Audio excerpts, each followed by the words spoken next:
The important thing for all you family counselors out there is to always take yourself very seriously. It's important never to joke or clown around. Giving families is serious business. And all of you out there with kids like Michael don't smile, make sure he doesn't smile. And make sure that every family problem is treated like morbidly and like you're in a cemetery. Because family life should never be fun. I personally believe that family is so serious that when I come to a family, I do my utmost to try to ensure that that family is healed and cured of its crisis.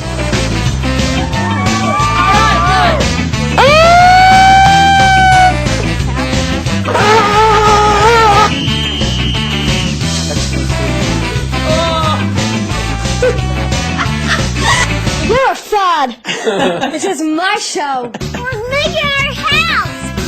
Look, we made it. I'm 36. 36, so you haven't dated since you were 30 years old. Get me out of here! We're all gonna die!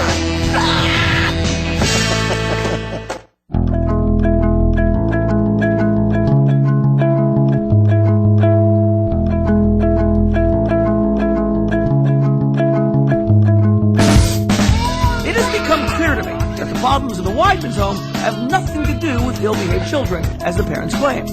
I need to take a day to concentrate on mom and dad's issues in order to bring some order into their home.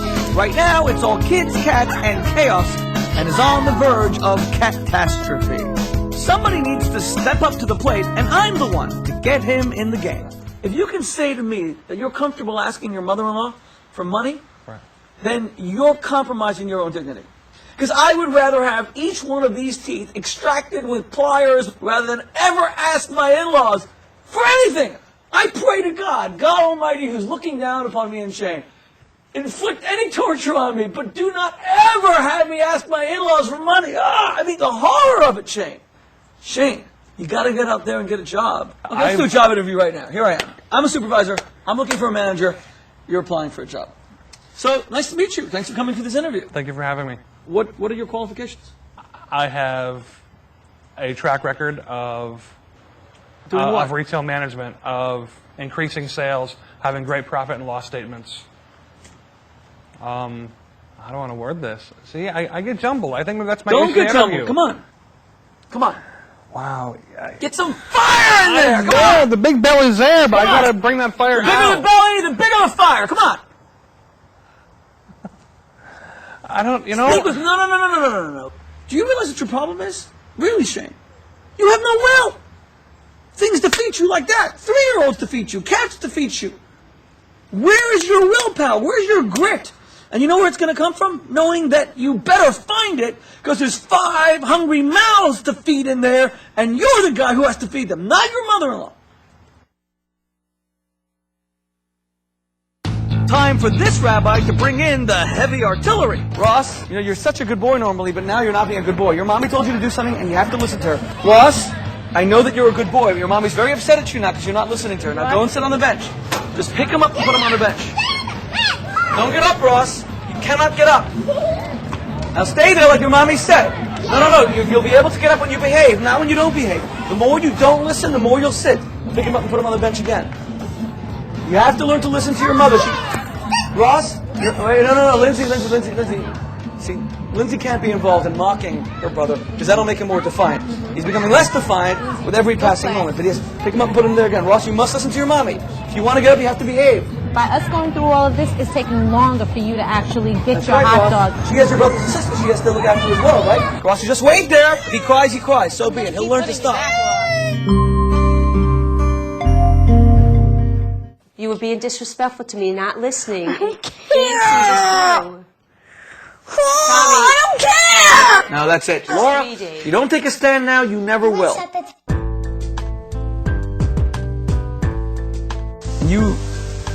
You raised yourself. And my brother. Isn't it time that someone else took care of you? Yes, that's what I'm saying. When is somebody going to take care of me? And it sounds selfish, and that's not how I want it to sound. But it's not selfish. It's marriage. You take care of people, and they take care of you. That's what love is. You think that Chris can be the man you want him to be? I do. So you're going to sit him down, you're going to say, honey, I have to speak to you, and it's important. And you start really soft, bring him closer. Honey, I love you. And go through all the things that you admire about him. You're a loving father. You're an honorable man. You're decent. You're honest. I know you love me. And because of that, I want us to be closer. We're not close the way we should be. And don't be offended and don't be defensive. Because if I didn't love you, I would leave it the way it is. But it's not good enough. I won't settle for being partly married. You're a beautiful woman. And you're wise and you're smart and you're special. You really are. You can do this. And if you need help, I'm not that far away. Okay? Yes.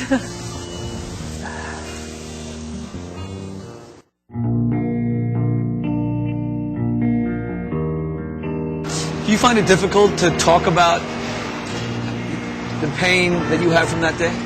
Sometimes. You find it easy to talk to Doreen about it? I really don't bring it up at the house and stuff. What's so nice about things like this, forever in our hearts, is that all these people who died, I mean, the people who died were strangers to whoever made this. Yep. And yet, it's in my heart, because they were still my brothers, they were still my sisters, they were my fellow Americans, they were my fellow human beings. When you see things like this, does it make you happy that you see people really care and that your friends aren't forgotten? Oh, yeah. Pottery Place, West Greenwich Village. A lot of tiles outside. Hit a lot of, right there.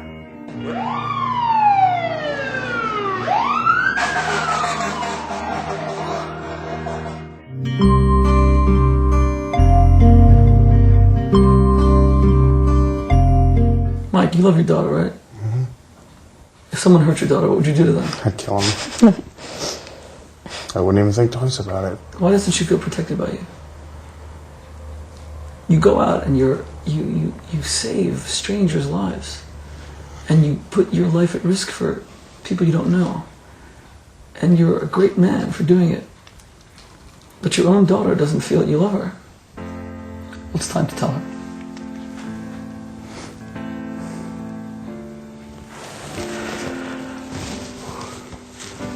Megan.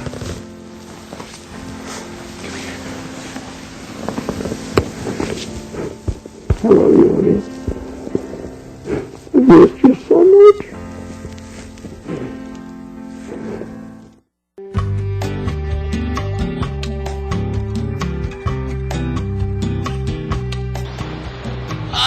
Central Park.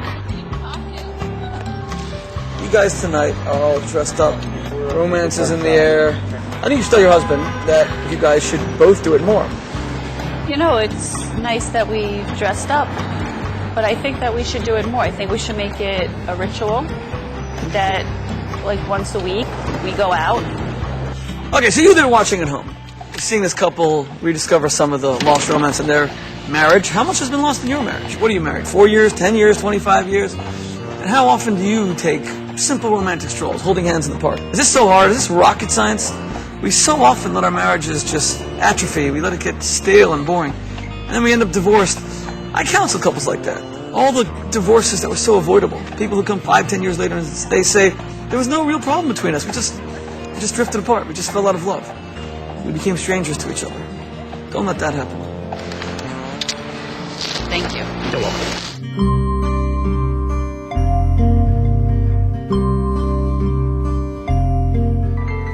Shane, you have to inspire your kids. Get out there. Make them believe in themselves. Stop beating yourself up. You be one of those guys who did it right. Thank you. Let's go have some hamburgers. Let's eat. I love you. Sorry.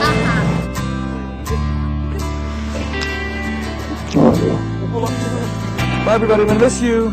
Bye, everybody. Bye. Bye. Thank you so much for opening your hearts to me, your home to me, and I hope we'll see each other again real soon, okay? I'm glad Shmuley came here because he helped us with our family a lot. And if you have the same problem like we are, tell Shmuley.